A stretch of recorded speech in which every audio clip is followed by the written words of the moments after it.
ৰাইজ স্বতঃস্ফূৰ্তভাৱে ওলাই আহিছে আৰু আপোনালোকে সকলোৱে জানে যে অহা 7 তাৰিখে আমাৰ পঞ্চায়ত নিৰ্বাচনৰ ভোটদান আছে।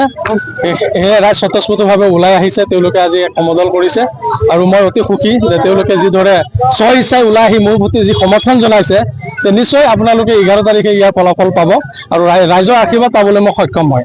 ৰাইজৰ হৈ কেনেধৰণে কাম কৰিম বুলি ভাবিছে? বিগত সময়ছোৱাতো গাঁও পঞ্চায়তৰ দায়িত্বৰ মোৰ স্ত্ৰী নিচিমা হাছান ডাঙৰীয়ানী আছিলে, তাৰ পৰা যথেষ্ট অভিজ্ঞতা মোৰ আছে। নিশ্চয় যদি ৰাইজে এবাৰ নিৰ্বাচিত কৰে, ৱাৰ্ড মেম্বাৰ যিহেতু আপোনালোকে গম পায় যে নিৰ্দলীয় হিচাপে ৱাৰ্ড মেম্বাৰ হিচাপে প্ৰতিদ্বন্দ্বী সকলো এতিয়া আগবঢ়াব লাগে গাঁও পঞ্চায়তৰ ব্যৱস্থাত।